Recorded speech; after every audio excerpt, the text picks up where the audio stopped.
Student-created videos have been used in education for decades. For classroom assignments, students produce documentaries, interviews, and presentations as part of learning activities. The idea that students learn by creating media is not new.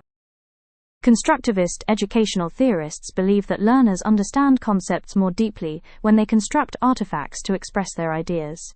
Having students to explain ideas through videos appears to be a powerful way to demonstrate learning. Today, with platforms like YouTube, creating videos became easier. Short-form platforms like TikTok, YouTube Shorts, and Instagram Reels makes it easy for students to produce self-created videos in minutes. Let's consider this. If a student can create short-form video, explain the concept clearly and confidently in under 1 minute, does it mean they really understand the concept?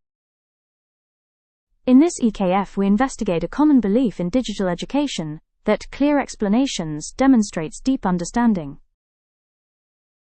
Let's hear it from the teacher's point of view. We have a literature going back at least 2 decades in terms of research on the benefits of digital storytelling.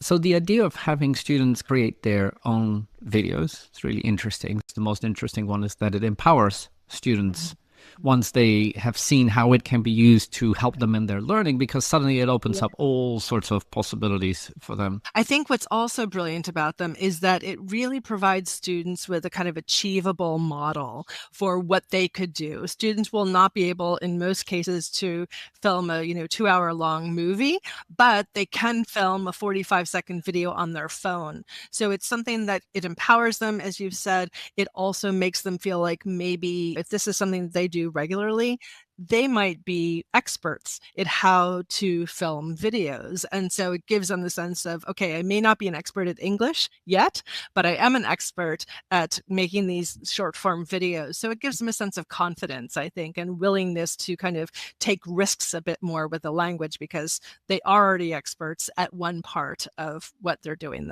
in the lesson then. The assumptions are 1. A good short-form video are interpreted as evidence of understanding. 2. Complex ideas can be effectively shared quickly.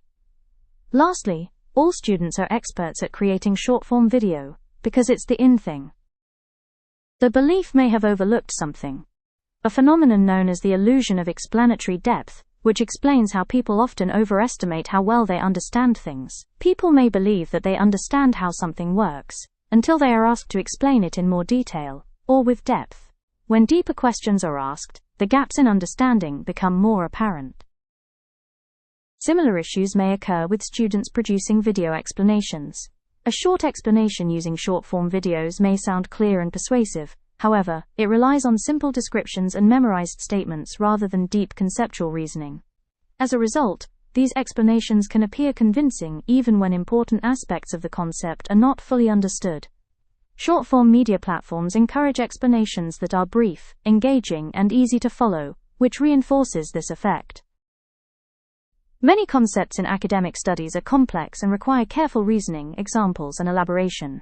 When explanations are short and compressed, they may prioritize performance over conceptual depth, further reiterating that performance of learning does not equate to evidence of learning. A study measuring impact of short-form video creation as an active learning tool measures students' perceptions using validated questionnaire. Though short-form video creation help in summarizing and clarifying complex topic, the short duration makes it hard to develop the topic properly, and it is challenging for people who has not used it before. It concluded that although promising, further studies are required. To address these concerns, short-form video activities can be reframed in ways that support meaningful learning. First, students can create a short video and accompany it with a deeper explanation or reflective writing. This encourages them to go beyond presenting an idea and reflect on their reasoning to deepen understanding. Second, videos can be used as a form of knowledge translation, rather than as the evidence of learning. Deeper learning often requires extended explanation and discussion. This can be supported through activities, such as peer review, comments, or follow-up discussions, that allow students to engage more critically with the ideas presented in the videos. This does not mean that student-created videos, especially short-form explanations, are ineffective learning tools. Explaining ideas through video can help students organize their thoughts and communicate their understanding. However, These videos should not be treated as direct evidence of conceptual mastery. As it becoming increasingly common in education, short-form videos represents both an opportunity and a challenge for teaching and learning. When supported by reflection, discussion, and thoughtful assessment, student-created videos can move beyond performance and support meaningful learning. Ultimately, it is up to us as educators to intentionally design, use, and assess it.